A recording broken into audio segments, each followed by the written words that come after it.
What better weapon could we use to combat temptations than the Our Father and Hail Mary prayers, along with meditation on the life and passion of Jesus Christ?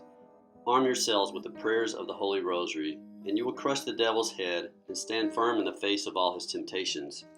This is why even the material rosary itself is such a terrible thing for the devil, and why the saints have used it to enchain devils and to chase them out of the bodies of people who were possessed. Such happenings are reported in more than one authentic record. Blessed Alan said that a man he knew of had desperately tried all kinds of devotions to rid himself of the evil spirit who possessed him, but without success. Finally, he thought of wearing his rosary around his neck, which eased him considerably. He discovered that whenever he took it off, the devil tormented him cruelly, so he resolved to wear it night and day. This drove the evil spirit away forever, because he could not bear such a terrible chain.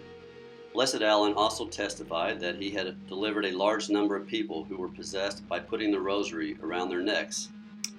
Father Jean Amat of the Order of St. Dominic was giving a series of Lenten sermons in the Kingdom of Aragon one year, when a young girl was brought to him who was possessed by the devil.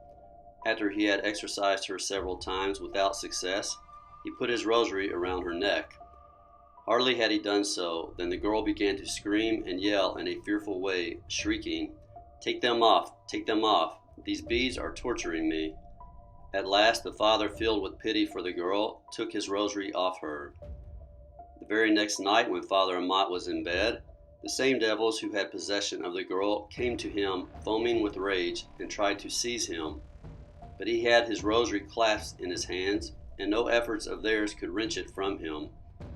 He managed to beat them with it very well indeed, and chase them away, crying out, "Holy Mary, Our Lady of the Holy Rosary, come to my help." The next day, when he went to the church, he met the poor girl, still possessed, and one of the devils within her started to laugh and said in a mocking voice, "Well, brother, if you had been without your rosary, we would have made short shrift of you." Then the good father threw his rosary around the girl's neck without more ado and said, "By the sacred name of Jesus and that of Mary, his holy mother, and by the power of the most holy rosary, I command you, evil spirits, to leave the body of this girl." And they were immediately forced to obey, and she was delivered from them. These stories show the power of the Holy Rosary in overcoming all possible temptations that evil spirits may bring, and also all kinds of sin, because these blessed beads put devils to rout.